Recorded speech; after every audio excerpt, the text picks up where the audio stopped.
Hello, Martians. This is Neo Sailor Mars, and we're back with Akash. So, the one lesson we take away from this playthrough is every decision matters, even the minor ones. So yeah, I'm gonna skip over to where we last left off, and I will see you guys there, and hopefully we will have corrected the mistake. Mama! That's not creepy at all. With all manner of colors, and the child closes their eyes and sinks beneath the surface of the water for a few moments, just as I reach out to help. The once agenerd child now emerges as a female elemental. She holds her arms out to me. Mama. The adult elementals kneel once again. These are women among them now, outnumbering the men. Mama. I snap out of my dream with a start and a yell. Mama! The book goes flying out of my hands and the entire room stares at me. I look around for a moment, trying to gather my bearings. Then down at the necklace, which is glowing once again. The gathered company stares at me in confusion. I can feel my face growing hot, wow. Sorry. This necklace gives me strange visions. I need to take a walk. Shadow falls over me. It's Ignatius! What are you doing here? Like I'm really going to watch you run out of the room all embarrassed and not come check on you? You okay? What are you doing down there? I'm fine. I just tripped over a root and decided I needed a minute to myself. I do that all the time. Sometimes you just gotta lie there and shout all the dirtiest words you know till you're ready to stand up again. That was actually really Ignatius, that was really good. That was good advice. I'm not just saying that to be I'm not saying he doesn't give good advice, I'm just saying that was actually good. Silence permits the room. No one can even begin to react. Hyacinth! What's wrong, Grandfather? Elder Glenn runs towards his granddaughter, then stops short, unable to believe what he's seeing. The change! Today, I hadn't dreamed. The girl raises her hands and looks at them, turning them over and over as if to make sure everything remained intact. She looks at her grandfather, who lets out a great sob before scooping her up and weeping into her hair. Everyone congratulates Elder Glenn and Hyacinth, but Elder Soul and Caspian look unconvinced. For all we know, this might have been destined to happen. Well said, Caspian. We cannot celebrate too soon. Maybe I ought to press my luck a bit and see if some amulet power might help me out here. I finger the jewel in my necklace casually and take in a deep breath, trying as subtly as I can to activate its power as I speak. This is surely a sign that peace will save us. Elder Soul nods solemnly at me, but Caspian simply gives me an unreadable expression before turning back to his studies. I'm not sure if that worked. Glenn, go be with your family. The rest of us will study the matter further in your stead. Thank you, Aberforth. As for you, girl, best to let the apprentices and Saul have another look at that amulet. Yes, Elder. This time, the sight that greets my eyes is a stark contrast from the past 2 days. The elders are chattering excitingly with an infectious, almost youthful spirit. The boys are smiling and laughing amongst themselves. No one notices me for a few moments, but once I approach the gathering, everyone falls silent. Elder Aberforth steps forward with a giddy smile. I wonder for a moment if I'm still dreaming. This morning we've had reports from the village. 2 girls in our village and 6 from the neighboring villages. It's just as you said. A sign to lead us down the right path. Our people are saved. The artifact must have restored something that was lost to us long ago. You've done it! You were right! Whatever it was that you did it! Ignatius is looking at me with a mix of pride and admiration. I take a step towards him, but before I know it, Lux lifts me into the air onto his shoulder, and the rest of my classmates gather around, save Caspian, who leans coldly against the wall in a corner as he always does. He's smiling this time, though. Ignatius is so absorbed in our shared glance that he doesn't notice Rocco and Rowan rushing in behind him and grabbing an arm each, swinging his slight frame merrily between them. Put me down! Rowan only swings Ignatius up onto his shoulders, following behind Lux as he and Rocco raise their own cheer. It's a celebration, Iggy. Don't be a killjoy. Let me go! Fortunately for Ignatius, the impromptu parade doesn't last long. Caspian wrenches Ignatius from Rowan's grasp, deposits him on the ground, and then squeezes Rocco and Rowan into a hug that seems less celebratory and more subduing. Shut up and enjoy this moment, friends. Now safely out of Rowan's grasp, Ignatius and I lock eyes across the room and share an intimate smile. Maybe we'll have a chance for a real future now. Is this the moment of truth? Yep, moment of truth, here we go! The march to the meeting place is almost like a parade. My classmates struggle to contain their giddiness. The elders try to keep their expectations in check, but no one can shake off the miracle we've just witnessed. Rocco is humming under his breath the whole way. Not even Ignatius has the heart to tell him to knock it off. We travel to a clearing just beyond the Almas River, a site only a few hours' march from our village, a relic of the days before human elemental relations got bad enough to force us to space our village is out a bit further. The arrival of the human representatives is the only thing that really dampens the celebratory atmosphere in our camp. They clearly come expecting trouble. Several well-armed, burly guards escort the human leadership. The humans have sent what I assume are the village chief and a few of his advisors. That one's got to be the chief. He looks just like an older version of Daniel. He's handsome in a distinguished sort of way, but he looks kind of neat. Thankfully, I don't recognize the shaman in their group. Maybe he elected to stay home out of humiliation. The meetings have taken place in this spot for centuries. A well-worn, petrified tree stump serves as a natural gathering place. Elder Soul nods at me, and he and I approach along with Elder Glenn. The humans approach from the other side. One of the advisors unrolls a weathered scroll of parchment into the stump. The village chief steps forward. He speaks with a curt tone of one that would rather be anything else, anywhere else. Our people have lived in peace for the last century, but that wasn't good enough for you. Your people kidnapped one of ours, and we were forced to respond in kind. But even before all of that, your people have been committing acts of violence against mine for centuries. You steal our women and children, using our own women to ensure your survival over ours. We cannot and will not allow these transgressions to continue. Elder Glenn puts an encouraging hand on my shoulder. I nod. What has happened between our villages recently is regrettable. While wrong was done on both sides, I must apologize on behalf of my people. We made our problems yours, and we all suffered together. The chief seems quite taken aback, whether it's my apology or the fact that he's being addressed by me instead of one of the elders, but he shakes it off and presses on. That's a nice apology, but you can't possibly expect us to renew the old agreement in light of everything that's happened.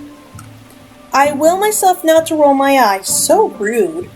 We absolutely do not. The situation was completely untenable. We are here today to propose a new agreement. One that will allow humans and elementals to live together in peace. I roll up the old agreement laid out by the humans a few moments ago and set it on fire. The scroll is lost to the magical flames in seconds. The chief looks visibly unnerved by the use of magic so close to him, but he leans in over the piled ashes before him and addresses me directly. Go on. Okay, Sarah, you've got this. I take a steadying breath and focus for just a moment on the jewel around my neck. It lights up with a now familiar glow. This artifact we reclaimed from your shaman has the ability to suppress elemental magic, but more than that, it also amplifies it. We no longer have need for humans to carry on our race. The humans murmur in astonishment. The chief doesn't seem to know how to react. He seems torn between annoyance at the mention of the shaman's defeat and cautious optimism at this news. If this is true, this is indeed good news for both of our people. But what do you propose then? The safety of my people has been compromised. We will not return to them without justice. I lean forward and unroll a new parchment onto the stump. You will return to them with peace. My people have also had their safety compromised. We will accept your gracious return of our artifact as recompense. No longer will elementals come to human villages solely to reproduce. We will come only when invited. While we understand it will take time for relations to normalize, we would like to begin by inviting you to take part in our harvest festival in the autumn. The chief narrows his eyes and picks up the parchment, reading over it carefully. He hands it over to his advisors, and they excuse themselves to go off to discuss it some distance away. The humans look to be having a rather spirited decision. It takes them what feels like half an hour to finally return to negotiations. The chief places the parchment back on the stump and says nothing. He clenches his fist for a moment, while everyone around us holds their breath, waiting for his reaction. Suddenly, all the air seems to go out of him, and his shoulders sag a bit. He motions to his advisors for a quill and ink, and everyone breathes a sigh of relief. He signs the parchment, then pushes it across the stump towards the elders, and I, Elders Glenn, Sol, Lux, Barasco, and Aberforth all sign it before pushing the parchment towards me. I'm not an elder, so I feel a bit confused, if honored. Elder Aberforth gives me a look that seems to say, hurry up, so I scroll my signature across the bottom and return the parchment to the humans. We all sign another copy and then prepare to leave. The chief looks at me for a moment, then holds his hand out. I give him a blank stare. Didn't I just give him the agreement? He grabs my hand, holding onto it as he speaks. This is how humans make an agreement and show their respect. He shakes my hand firmly. I squeeze his hand tightly and I shake it up and down, perhaps a bit too vigorously.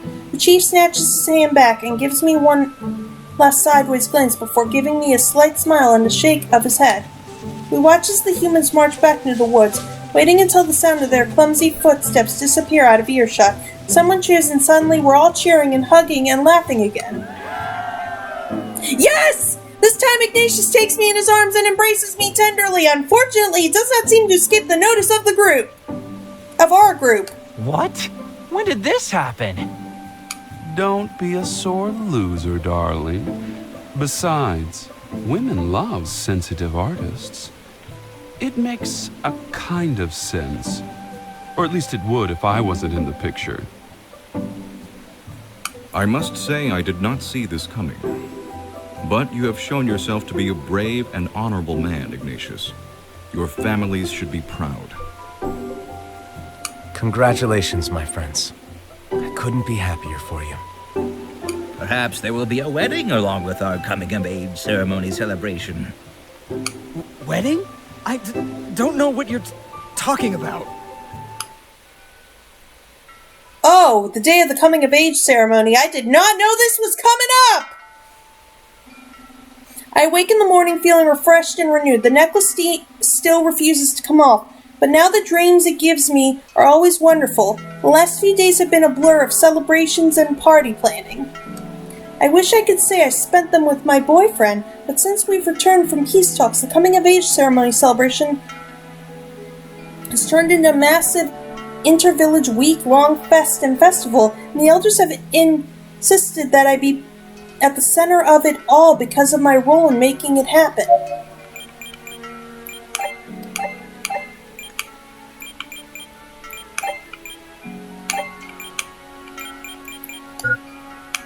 Vendors have been hounding me to take a look at their wares, and thanks to the rapid expansion of the scale of the celebrations, I managed to find work for most of them.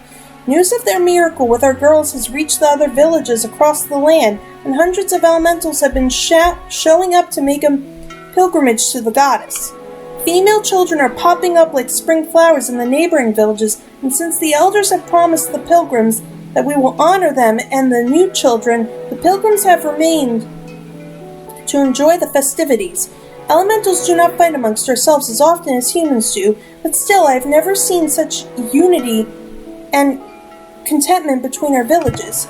But enough deep thoughts. I've got to try to sneak off to the bath so I can get ready for the ceremony. I can't wait till it's all done so I can walk around the village again without anyone asking me for things. 1 hour later. You'll want to see Elder Glenn about those flower deliveries, and Elder Luz can take the rest from here. I've really got to go get ready now. But I've got 50 cakes, and I need to know where to take these now. I'm so sorry, sir. I don't have the plans on me, and Didn't you hear the lady? Go find Elder Luz. She has a ceremony to prepare for. Off with you! Oh, God. Sweet William grabs me and pulls me inside the shop, leaving the vendor standing outside.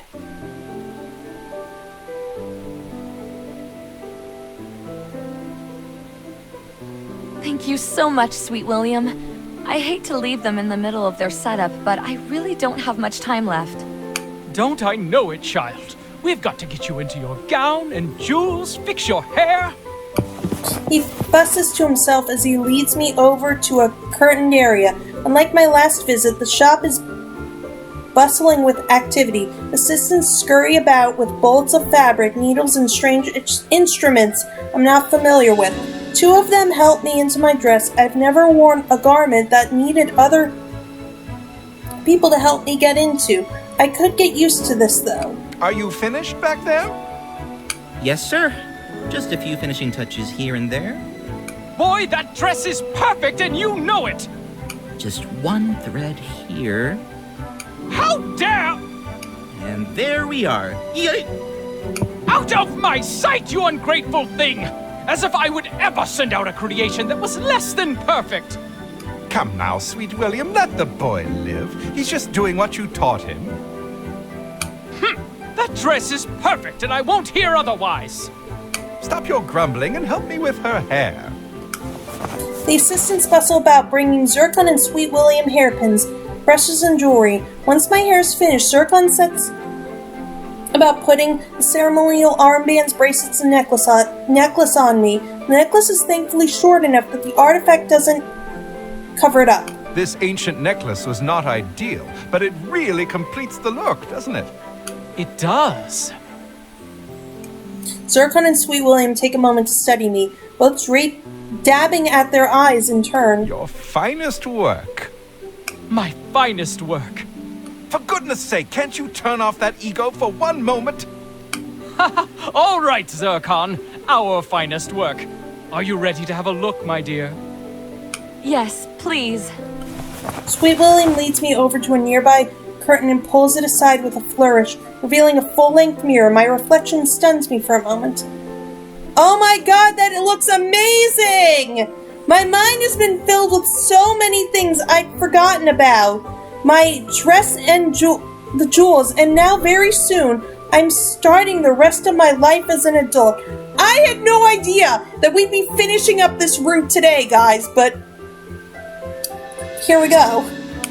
I look down at the gray skin of my hands, memorizing the look of them for the last time. My hair, my skin, my magic, everything's going to change. Everything I've been for the last 20 years is going to disappear in an instant. My excitement quickly gives way to nerves. It doesn't hurt, does it?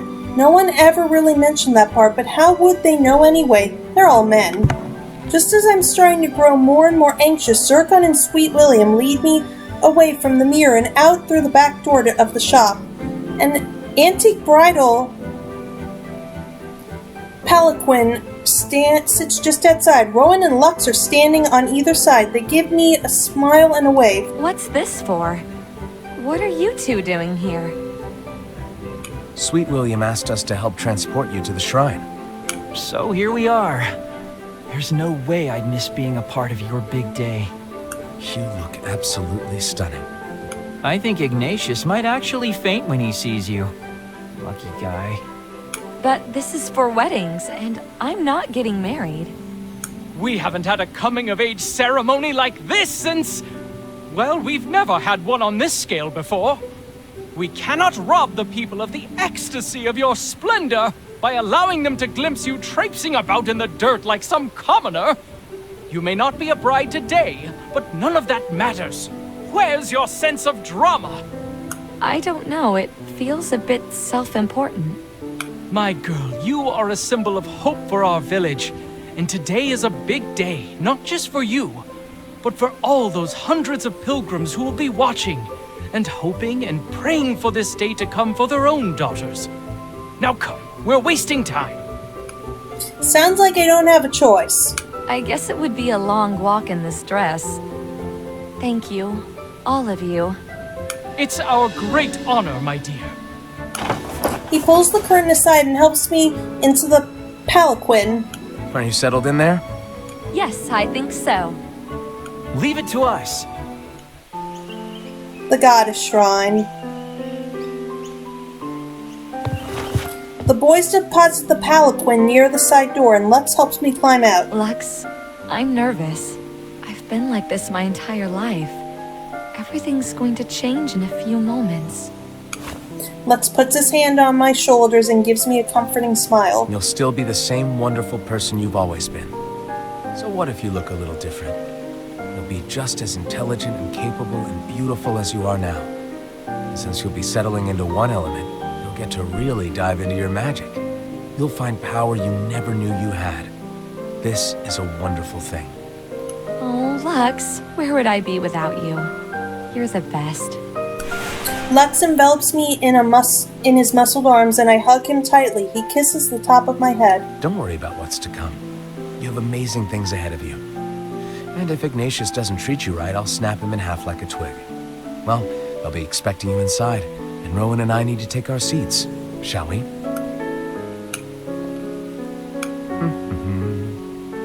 Lux has kind of a scary side, doesn't he? A little bit. Here we go! As the three of us enter the shrine, Rowan and Lux take their leave of me and hurry off into the main room. One of the Elder's apprentices hurries over to me. Oh, you're just in time. We'll be starting quite soon. If you want to just have a seat here, we'll call you in when we're ready. Great, thank you. Just as I'm about to sit, I see my papa peeking through the curtains. Is my sweet girl in here? Papa! Oh, there she is. He hugs me tightly, then takes a moment to study me. Tears fill his eyes. Oh, Papa, please don't cry. I can't help it. You just look so beautiful. I'm so proud of the woman you've become. If your mother could see you today. Mama would be so proud of you too, Papa. Our village wouldn't be where it was today if you had treated me like some fragile thing to be locked away and protected. No need to thank me for something like that. It's my job as your father. Now, I don't suppose you're going to let your papa know which element you've chosen. Sorry, Papa. You've got to wait and see with everyone else. I give him a cheeky wink. They can dress you up in the finest clothes and jewels, but no matter what, you'll always be my little girl. He kisses my cheek and I can feel the tears already. Oh, Papa, don't carry on so. This is a happy day. I know you're right. They're happy tears, I promise. Just then, Elder Glenn's granddaughter, Hyacinth, enters the room dressed in special ceremonial robes. She gives me a respectful bow, then beckons to me. I return the bow, and as Hyacinth gives me a shy smile, I smile at her and look back at Papa one last time. Go on then, sweetheart. I've got to find my seat. He hurries out ahead of us. It's time. Yes. My stomach is doing flips. I take a deep breath and do my best to think calming thoughts. When we enter the ceremonial hall, I see row after row of elemental spectators. Hundreds of pairs of eyes and are all on me. I've never seen this many people in one room before. No, stop thinking about that. Let's focus on something else. Oh, where's Ignatius? Guys, I know we're doing other routes, but I'm not ready for this one to end. Like, I'm not ready. I thought it would be like another video. Like another recording time, but here we are. I've enjoyed this so much, guys. As I near the front of the room, I see Ignatius seated amongst my classmates. His handsome face is a relief to my panicked eyes. He looks almost as nervous as I feel, oddly enough. His gaze darts around the room, and he fidgets with his hands nervously. Rocco elbows him in the ribs and points in my direction. As soon as our eyes meet, his face turns bright red. I give him a small smile, but it only seems to make things worse. Rowan throws his arm around Ignatius's shoulders and whispers something to him. Amazingly, Ignatius doesn't shrug him off. He just nods. I make my way to the altar in the front of the room. Elder Glenn gives me a proud smile as I approach. Hyacinth takes her place by his side. Water, fire, earth, wind, light. Long ago, the nations lived in harmony, and then everything changed when the Fire Nation attacked. I'm so sorry, guys. I'm so sorry. As he mentions each element, our village elders focus for a moment, then shoot a beam of their respective elemental magic into a jewel set in the altar until the jewels are all glowing and humming with magic. Most of us are born into our elements, but you have been given the gift of choice. Have you reached a decision? I nod. Then please kneel.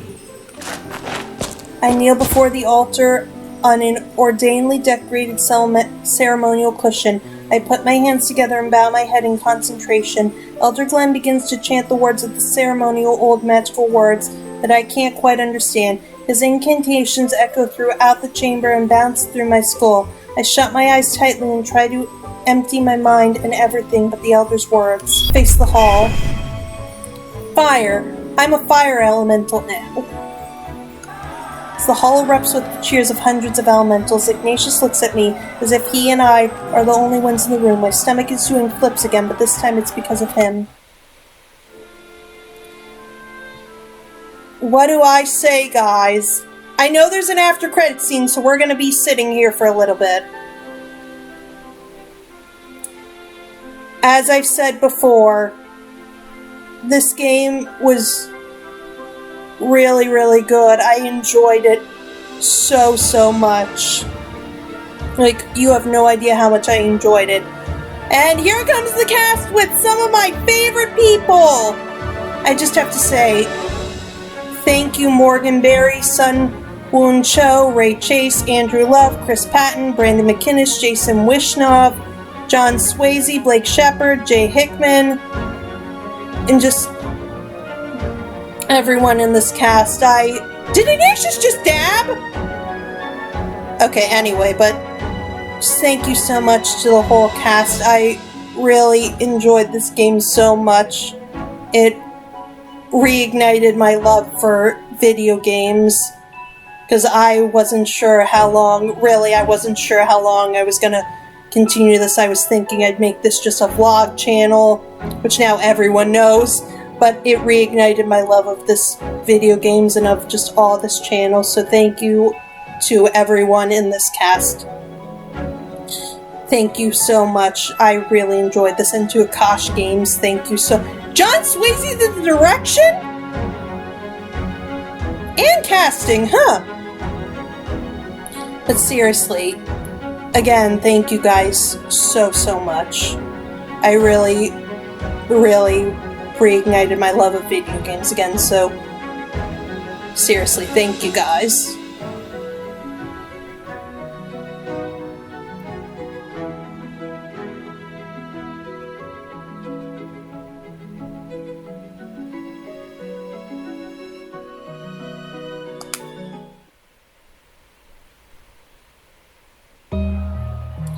Later that night,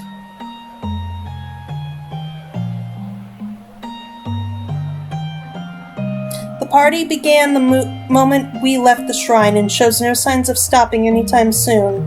Rocco is more than halfway through a large bottle of strawberry wine and is lying on a table, drumming at his lute. Rowan tries in vain to pull him up to play games before giving up and seeing how many empty bottles he can stack on Rocco's body. Alex tries his best to teach Caspian a dance from his home village, but Caspian has 2 left feet. Caspian tries to blame it on Rocco's music choice, but it's clear he's a lost cause. Ignatius and I watch the festivities from a cozy chair by the hearth. Despite the fact that it's spring, Ignatius wanted a fire, and no one could deny him. It's a bit warm for me as well, and I'm still adjusting to the self-generated heat of my new body, but I don't mind if Ignatius is happy. He's still a bit shy about public displays of affection, but he holds my hand. Maybe it's just the wine talking, but I feel like I might actually miss those idiots. We grew up together. I'd be surprised if you didn't. Besides, no matter what you say, I know you're just a big ol' softy. Yeah. I could start calling you Iggy if you want. For old time's sake. Don't think just because you're cute you can say whatever you want. You think I'm cute? Both of us know you're cute. Don't play dumb. It's just nice to hear you say it. Oh yeah? He leans in and speaks to me in a low voice that seems quite unlike him. Let's get out of here, and I'll show you just how cute I really think you are. Oh, I like this bold version of you. Maybe you should drink more often. Is what I said really that bad? Oh, goddess. Just pretend I never said anything at all. I'm teasing you, but still. It's nice to hear those things from your boyfriend. Boyfriend.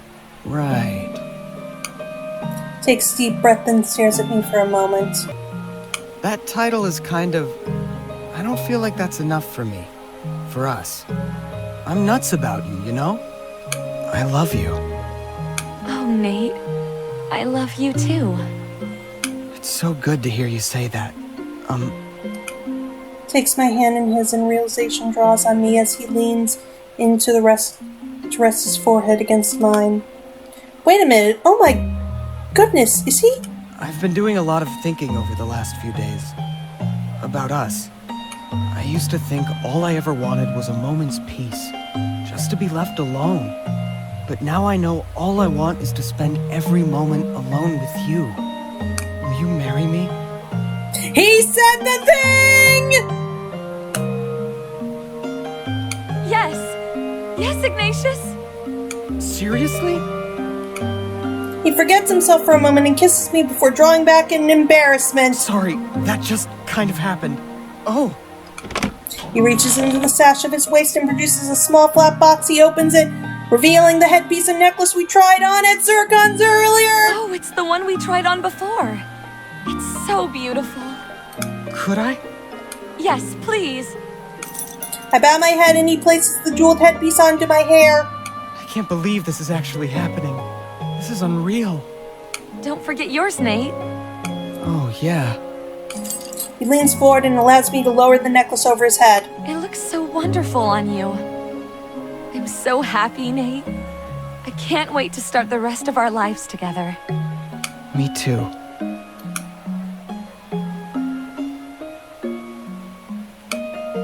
Finn.